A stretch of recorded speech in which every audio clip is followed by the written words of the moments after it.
আসসালামু আলাইকুম বন্ধুরা, শখের পাখি ইউটিউব চ্যানেল থেকে আপনাদেরকে সবাইকে স্বাগতম। আজকে যে বিষয়টি নিয়ে ভিডিওটা তা আপনারা থাম্বনেল এবং টাইটেল থেকে কিন্তু বুঝতে পারছেন। আজকের বিষয়টি হবে আপনারা কিভাবে বাজিগার পাখিকে টেম করাবেন। তো বাজিগার পাখিকে টেম করানোর মূলত 5টা বিষয় আপনাদের ফলো করতে হবে। তা প্রথমটা আমি বলে দিচ্ছি।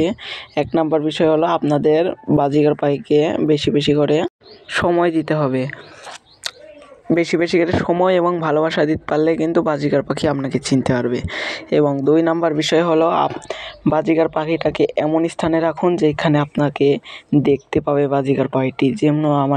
যেমন আপনার রুমে কিংবা আপনার যেখানটা বেশিরভাগ সময় যেখানটা কাটাবেন আপনি ওখানটা বাজিগার পাখিটাকে রাখার চেষ্টা করবেন। 3 নাম্বার বিষয়টি হয় আপনারা বাজিগার পাখিটাকে একটা ছোট্ট 2 অক্ষরের নামধন, যেমন টুনি, টোনা, মিঠু এরকম 2 অক্ষরের একটা নামধন, যেন বাজিগার পাখিটাকে আপনি ডাকলে আপনার কাছে চলে আসে।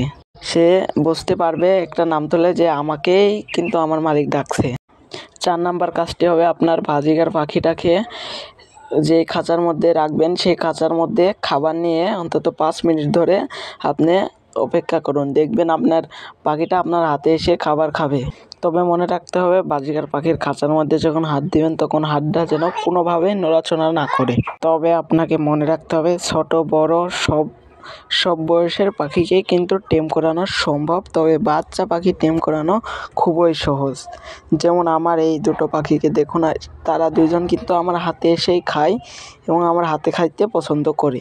তো বন্ধুরা, আপনাদের 5 নাম্বার কাজটি হবে আপনারা কখনোই বাজিগার পাখিটাকে হাত দিয়ে ধরার চেষ্টা করবেন না, এবং হাত দিয়ে ধরলে কিন্তু বাজিগার পাখিটি আপনাকে দেখে ভয় পাবে এবং আপনার কাছে আসতে ভয় করবে।